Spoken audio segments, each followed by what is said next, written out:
Nós vamos ver agora os circuitos em paralelo. Qual que é a consideração para a gente fazer aqui o circuito em paralelo? Na sua casa, nas instalações elétricas domésticas, nas instalações elétricas comerciais ou residenciais, a gente utiliza o circuito elétrico em paralelo.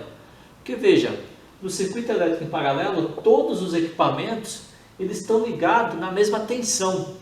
Então, se a gente fosse medir aqui a DDP nos terminais,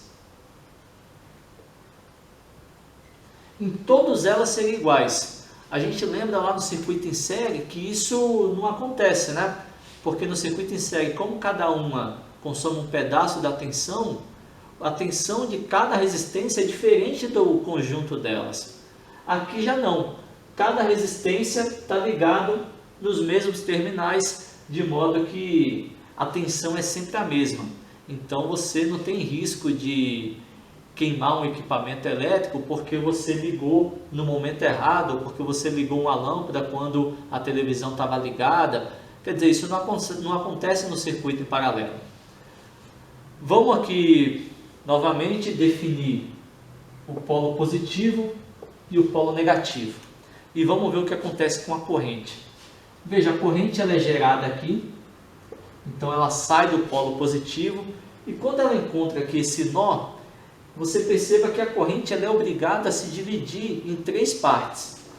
Então uma parte da corrente ela vai subir aqui para a resistência 1, outra parte da corrente, que eu vou chamar de I2, ela vai para a resistência 2, e outra parte da corrente vai descer para a resistência 3, então vai ser I3 e R3. Bom, o que a gente pode afirmar aqui de cara já? Que o I gerado aqui, o I que sai do polo positivo, vai ser igual à somatória dessas três correntes. E perceba que elas vão se juntar aqui na ponta aqui, né? Elas se dividem, mas elas se juntam aqui para dar continuidade no circuito. Então o I vai ser I1 mais I2 mais I3. Um pouquinho diferente do circuito em série. Acompanha aí as diferenças de relações que existem de um para o outro. A resistência equivalente, o cálculo dela também é diferente. Para a gente calcular a resistência equivalente, ou seja, se eu trocar essas três resistências por uma só, a conta não é tão simples quanto no circuito em série. Ela recebe uma pequena modificação, que obviamente que você precisa de um pouco de matemática para resolver, que é da seguinte forma.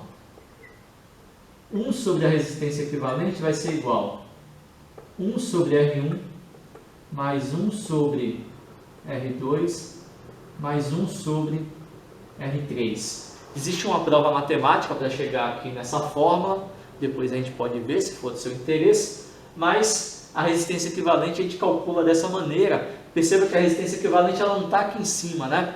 Que facilita nossas contas, ela está aqui embaixo, então você tem que fazer algumas transformações, particularmente utilizar aqueles conceitos de mínimo múltiplo comum para conseguir calcular a resistência equivalente.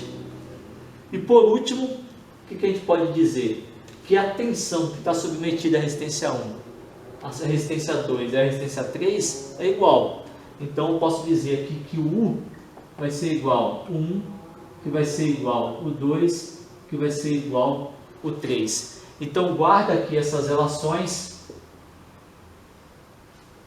porque a gente vai utilizar nos exercícios que vêm adiante.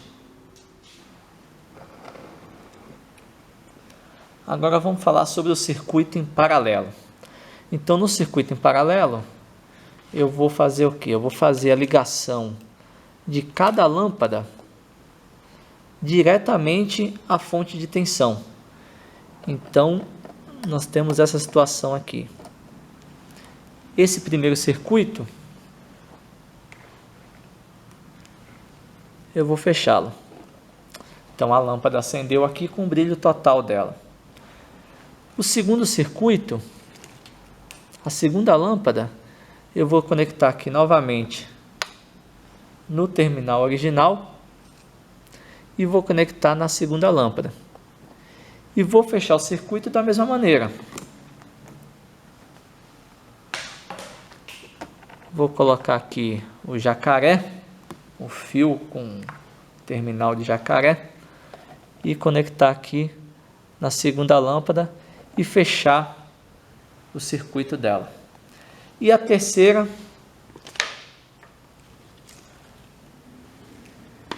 vou conectar aqui na saída de tensão e vou colocar lá na terceira lâmpada. E obviamente que eu preciso fechar o circuito, então eu vou conectar aqui o jacaré. E aí eu tenho as 3 lâmpadas ligadas em paralelo. Esse circuito aqui, ele tem uma vantagem que se eu interromper um deles, todo o circuito continua operando, que é o que acontece na nossa casa, né? Você pode desligar uma das lâmpadas e as outras lâmpadas elas continuam acesas. Então esse aqui seria o circuito em paralelo, nós vamos ver com detalhe depois.